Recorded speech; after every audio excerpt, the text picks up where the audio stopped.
Hello friends, welcome to my channel. तो आज KVS PRT का फर्स्ट शिफ्ट का पेपर हो गया और उसके रिव्यूज़ हम सबने देख लिए हैं। बहुत ज़्यादा यूट्यूब चली हुई है वीडियो पर। और पर्सनली मेरी जो दीदी है, मौसी की लड़की है मेरी, उनका पेपर था।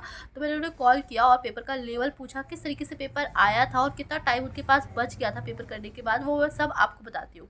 देखिए फ्रेंड्स, पेपर का लेवल है जो बहुत ज़्यादा ईजी आ रहा है, लेकिन हमें बिल्कुल नहीं सोचने है कि पेपर बहुत ज़्यादा ईजी आ रहा है तो हम एकदम रिलैक्स हो जाए, नहीं। तो देखिए, कुछ चीज़ें हमें अपने माइंड में रखनी है और वो चीज़ें क्या रखनी है जिससे हम अपना पेपर और बेहतर तरीके से कर पाए। सबसे पहले तो जिस तरीके से पेपर आ रहा है वो चीज़ें हमें सबसे ज़्यादा रिवाइज करनी है। जैसे कि आज पेपर में कुछ नया देखने को मिला, जो एनसीईआरटी है, इंग्लिश और हिंदी की बुक्स है, उसमें से क्वेश्चंस था कि कुछ पर्सन्स है वो आपस में बात कर रहे हैं, तो ये किस चीज़ के बारे में बात कर रहे हैं। इसके लिए हमें ज़रूरी है कि हमने एनसीईआरटी पढ़ रखी हो। तो फटाफट से सबसे पहले हिंदी और इंग्लिश की एक क्विक रिविजन कर लीजिए। इंग्लिश को और हिंदी को अच्छे से पढ़ लीजिए। चैप्टर्स, छोटे छोटे चैप्टर्स है, फटाफट एक बार उनको देख लीजिए। दूसरी बात ये कि जो हमारा पैडागोजी है उसमें जो 5th यूनिट है उस पे हमें ज़्यादा फोकस करना है, क्योंकि वहाँ से बहुत ज़्यादा फैक्चुअल क्वेश्चंस बनेंगे। मतलब अगर आपको नॉलेज है तो आप उसे कर पाएंगे, अदरवाइज नहीं कर पाएंगे। बाकी की जो 4 यूनिट्स हैं, फर्स्ट जो 4 यूनिट्स हैं उसमें से आपकी अंडरस्टैंडिंग बेस्ड क्वेश्चन बनेंगे। तो जो 5th वाली यूनिट है ना, उस पर ज़्यादा फोकस करें आप। वहाँ से जैसे आरटी है, एनसीएफ है, और जो नई नई चीज़ें अभी सुनने को मिल रही है जो एग्जाम से पूछी जा रही है, मनोदर्पण है, ठीक है, टी पैक की फुल फॉर्म है, और बहुत सारी चीज़ें हैं। तो वो सारी आप अच्छे से रिवाइज कर लीजिए, उनकी फुल फॉर्म देख लीजिए, उनका जो इस्टेब्लिशमेंट ईयर है वो देख लीजिए, ठीक है। इससे क्या होगा कि जो अंडरस्टैंडिंग बेस्ड क्वेश्चंस है वो हम अपनी अंडरस्टैंडिंग से कर लेंगे, और जो फैक्चुअल क्वेश्चंस है हमारे वो भी अटेम्प्ट हो जाएंगे।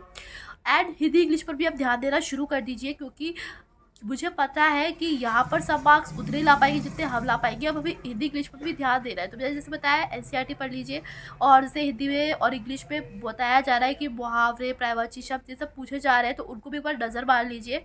साथ ही साथ आपको जो एक आखिरी काम ये करना है कि ज़्यादा हार्ड पढ़ने की कोशिश मत कीजिएगा। और हाँ, ईवीएस के अंदर अब क्या हो रहा है कि स्टेटमेंट वाले क्वेश्चंस पूछे जा रहे हैं, जैसे कि मुझे बिल्कुल आइडिया था। तो एक बार अच्छे से ईवीएस की अच्छे से, मतलब बिल्कुल अच्छे डीप तरीके से सारे पॉइंट्स को पढ़ लीजिए। क्योंकि एक बार जब क्या होता है ना, एग्जाम हम करने बैठते हैं और मान लीजिए कोई क्वेश्चन आगे वाले हाथी के ऊपर ही आ गया कि हाथी कितने घंटे सोता है, कितना खाता है, उसकी जो लाइफ साइकिल है वो कितने की होती है, मतलब कि कितने साल वो जीता है। तो इन सब चीज़ों को एक बार अच्छे से देख लीजिए, क्योंकि अगर एक भी स्टेटमेंट अगर आप भूल गए ना हाथी के बारे में, तो आप वो स्टेटमेंट कर ही नहीं पाएंगे, वो गलत हो जाएगा।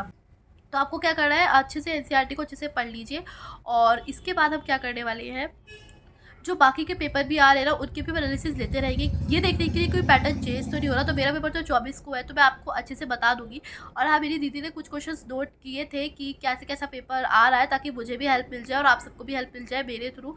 बट हुआ क्या, जो शीट थी ना, मतलब उन्होंने जो एक एक्नॉलेजमेंट स्लिप होती है उस पर लिख लिए थे, जब उनके पास टाइम बच गया था। हाँ, ये मतलब बताना तो मैं आपको भूल ही गई, उनके पास काफ़ी ज़्यादा टाइम बच गया था, 10 मिनट उनके पास बच गए थे। लेकिन वो स्लिप जो है एग्जामिनर ले ली, उन्हें नहीं पता था कि एग्जामिनर वो स्लिप ले लेता है।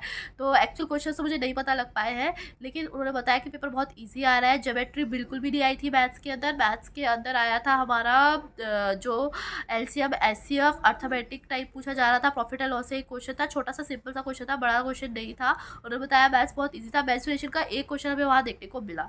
तो इस तरीके का पेपर का पैटर्न था। तो बिल्कुल भी घबराइए मत, तैयारी करते रहिए, आगे बढ़ते रहिए। मिलते हैं हमारे नेक्स्ट व्लॉग में। Bye bye.